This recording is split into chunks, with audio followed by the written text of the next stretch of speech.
Bapak Ibu, rekan-rekan peserta webinar pada siang hari ini, tidak terasa ya sudah 3 narasumber telah menyampaikan materinya dengan sangat lengkap, dengan sangat baik.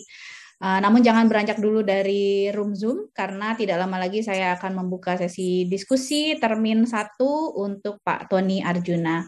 Pak Tony Arjuna, apakah masih bersama kami, Pak? Iya, Bu Fatma. Ya. Iya, baik. Wah, ini banyak sekali nih Pak pertanyaan yang sudah masuk ke kami. Sebagian besar pertanyaan juga terima kasih telah dijawab oleh Pak Tony Arjuna di kolom Q&A di Zoom. Jadi kepada para penanya bisa dilihat ya jawaban dari Pak Tony di kolom chat, di kolom Q&A di Zoom. Nah, dari banyak pertanyaan yang masuk nih Pak, saya membaca beberapa pertanyaan yang kurang lebih serupa, yaitu tentang konsumsi pemanis buatan, Pak. Nah, sebenarnya bagaimana penggunaan pemanis buatan tersebut bagi penderita diabetes? Apakah direkomendasikan atau apakah aman, Pak, itu dikonsumsi untuk penderita diabetes? Dipersilakan kepada Pak Tony untuk menjawab secara ringkas ya, Pak. Terima kasih. Baik, terima kasih Bu Fatma yang sudah men-summarize jawaban dari pertanyaan untuk teman-teman peserta. Jadi benar sekali, banyak sekali yang menanyakan tentang hal ini. Jadi banyak yang nanya tentang gula khusus pasien diabetes dan seterusnya gitu. Jadi sebenarnya pemanis buatan, kali ini apapun bentuknya itu bukan gula khusus untuk pasien diabetes ya.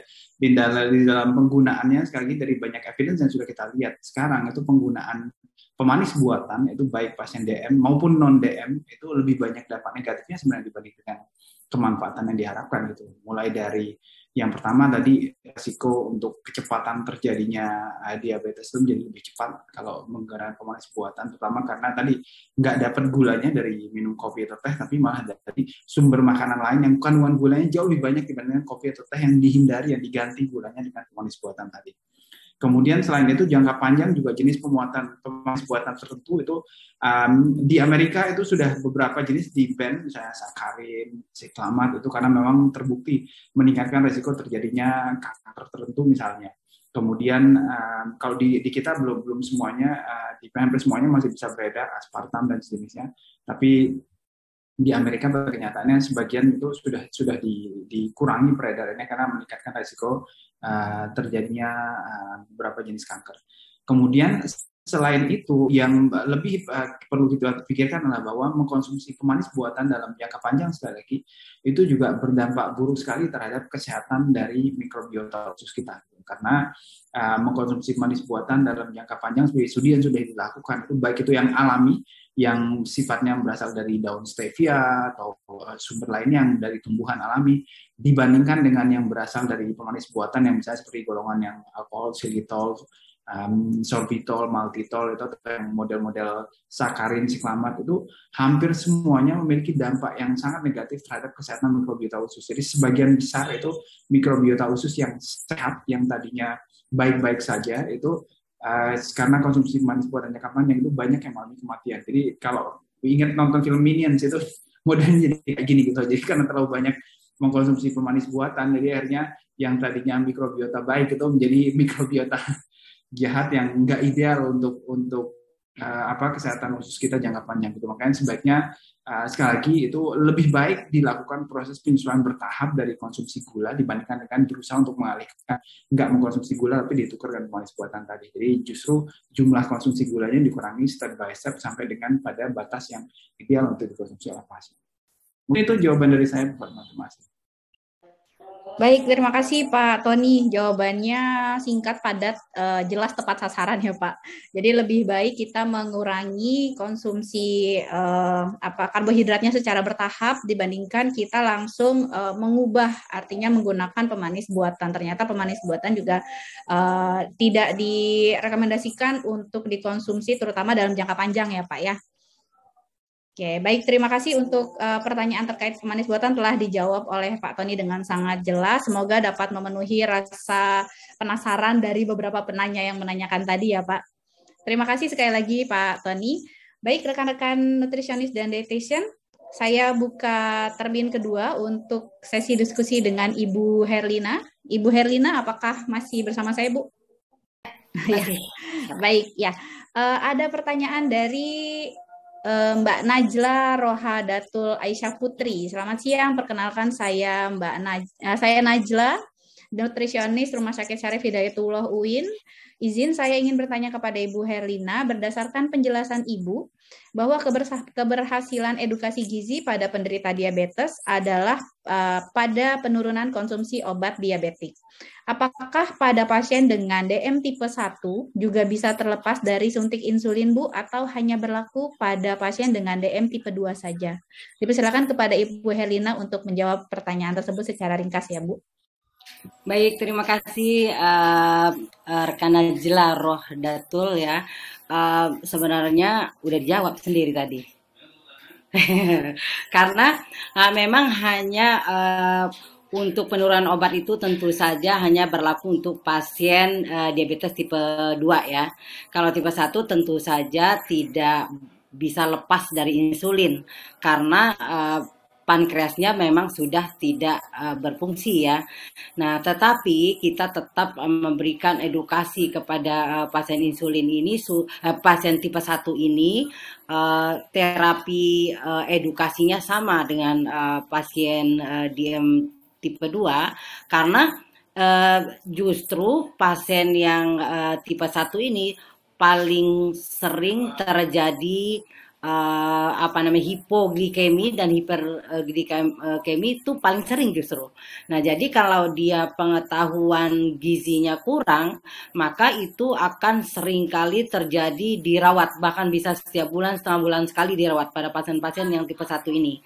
Nah, kalau untuk penurunan insulin itu pertama-tama bukan ranah kita sebagai dietitian ya, tetapi itu adalah ranahnya medis, tetapi kita tetap harus mengedukasi pasien itu secara benar sehingga dia bisa menjalankan terapi gizinya yang tepat dan jangan sampai terjadi hipoglikemi berulang ataupun hiperglikemi berulang.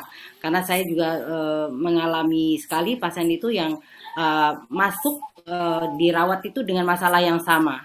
Ya, setiap kali masuk masalahnya sama, pasti 2 itu, hipo atau hiper. Nah, itu karena banyak pasien-pasien di tipe 1 ini tidak semuanya disupport sama keluarganya. Jadi misalnya insulin sampai benar-benar habis 1 minggu seperti itu. Nah, jadi keterlibatan kita sebagai edukator itu sangat dibutuhkan untuk memberikan penjelasan kepada pasien dan keluarganya. Saya kira itu Mbak Fatma. Ya, baik. Terima kasih Ibu Herlina. Saya rasa cukup jelas ya jawabannya terkait dengan pasien yang dimungkinkan untuk mengalami penurunan konsumsi obat diabetik adalah pada pasien dengan DM tipe 2 gitu ya Bu ya. Baik, terima kasih Ibu Herlina. Ya, selanjutnya saya akan buka termin ketiga untuk sesi diskusi dengan Mbak Lulu. Mbak Lulu? Ya. Baik ya. Ini ada pertanyaan dari Mbak Okta Carolina SGZ.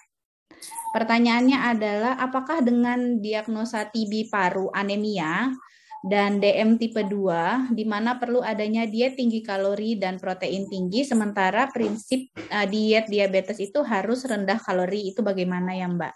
Kemudian untuk monitoring TB paru tentang asupan makanan, apakah harus dilakukan setiap hari? Silakan bisa dijawab dengan ringkas ya Mbak Lulu. Ya, baik, terima kasih Mbak Fatma. Jadi mungkin sedikit meluruskan sedikit ya, bahwa diet DM ini bukan berarti diet rendah kalori, tapi memang kita sesuaikan dengan kebutuhannya pasien.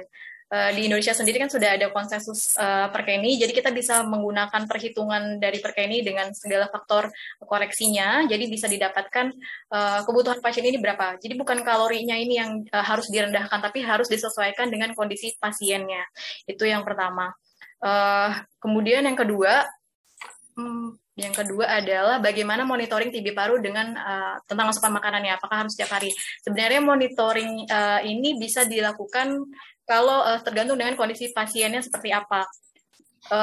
Kalau memang pasiennya ini sulit makannya asupannya sangat sedikit, maka bisa kita lakukan monitoring kepada pasien mungkin setiap hari dan sesuai dengan kondisi pasien. Seperti itu Mbak. Terima kasih.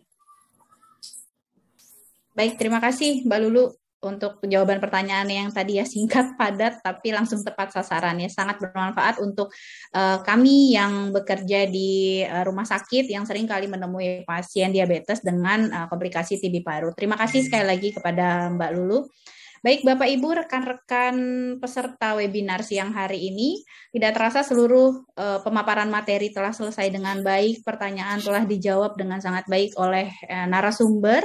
Dengan demikian maka berakhirlah sesi rangkaian diskusi kita pada siang hari ini. Terima kasih sekali lagi saya ucapkan kepada Pak Tony Arjuna, Ibu Herlina, dan Mbak Lulu yang telah sharing ilmu yang sangat bermanfaat untuk kita semua. Terima kasih juga saya ucapkan kepada seluruh peserta webinar yang telah ikut berpartisipasi dalam sesi diskusi. Mohon maaf karena keterbatasan waktu, saya tidak bisa membacakan seluruh pertanyaan yang masuk. Namun pertanyaan yang belum dibacakan dan dijawab secara live, panitia akan memfasilitasi untuk dijawab oleh narasumber melalui kolom Q&A dan komen di YouTube. Akhir kata, saya mohon maaf apabila dalam memandu jalannya sesi pemaparan materi dan sesi diskusi, ada perkataan saya yang kurang berkenan. Semoga kita semua selalu dalam keadaan sehat dan dapat bertemu kembali di lain kesempatan. Wassalamualaikum warahmatullahi wabarakatuh. Terima kasih. Waalaikumsalam warahmatullahi